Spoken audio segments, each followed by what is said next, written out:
In this video, we're gonna be going over how to improve your rhythm in the javelin throw.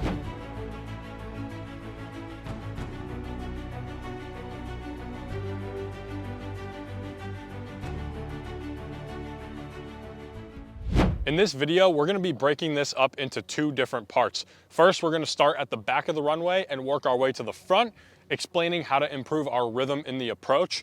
And then we are going to start at the front of the runway and work our way back, explaining the key aspects of the throw and how the approach sets you up for a more powerful throw in the javelin.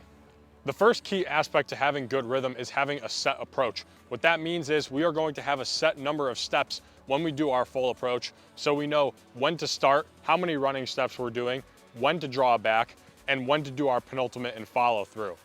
That being said, when we start at the back of the approach, after we get our set amount of steps dialed in, we are going to start with some bouncy feet like this and the javelin tip down and the tail up.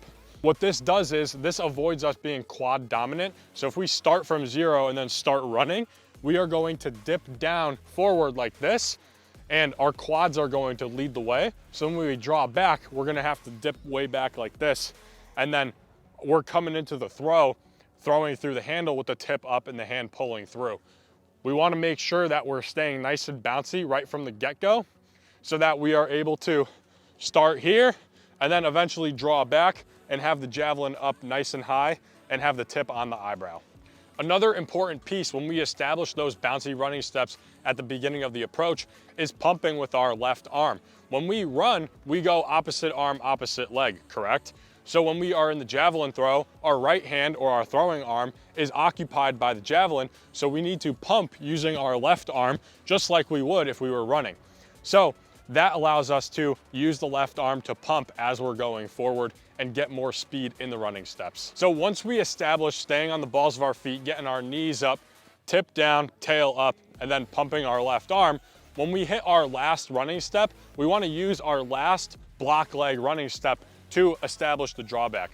So what that means is me as a right-handed thrower, I'm gonna be doing 3 lefts. So it's gonna be 1, 2, and then on the third one is my last one.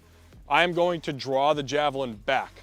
When I draw the javelin back, you notice my right leg comes across. When my right leg comes across, my left arm goes across. So there, I'm using that running step to be 1, 2, 3, and draw back. So right on that last running step, I'm using that to initiate the drawback and accelerate into the crossovers.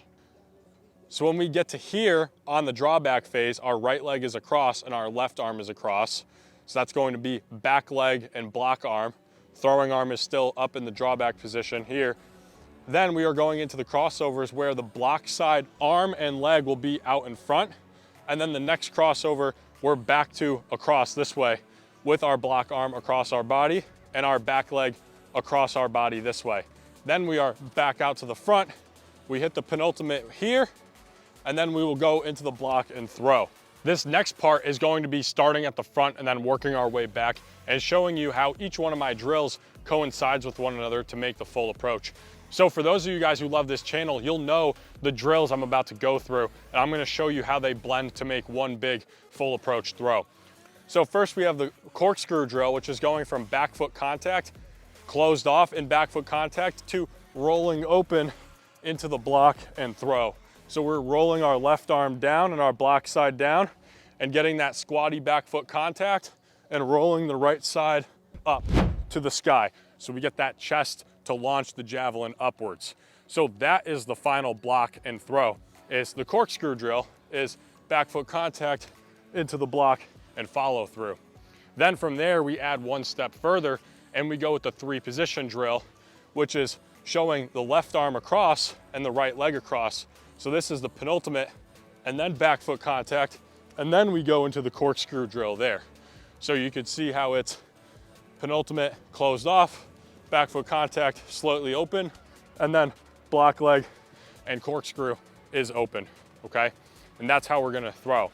Beyond that, when we go through the 3-position drill and the crossovers, how we set up the crossovers is with the stick and hold crossover drill or the A-skip crossover drill.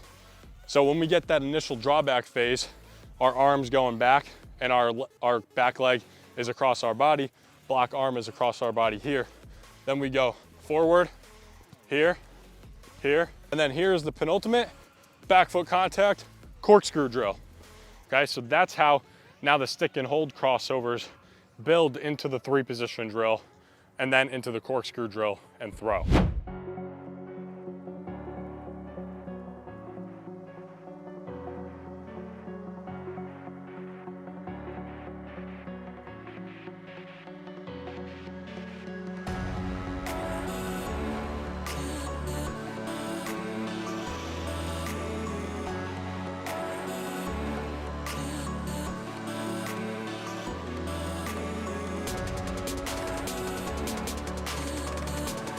Thanks for watching this video. If you enjoyed it and you want to see more content just like this, please subscribe and we'll see you next time.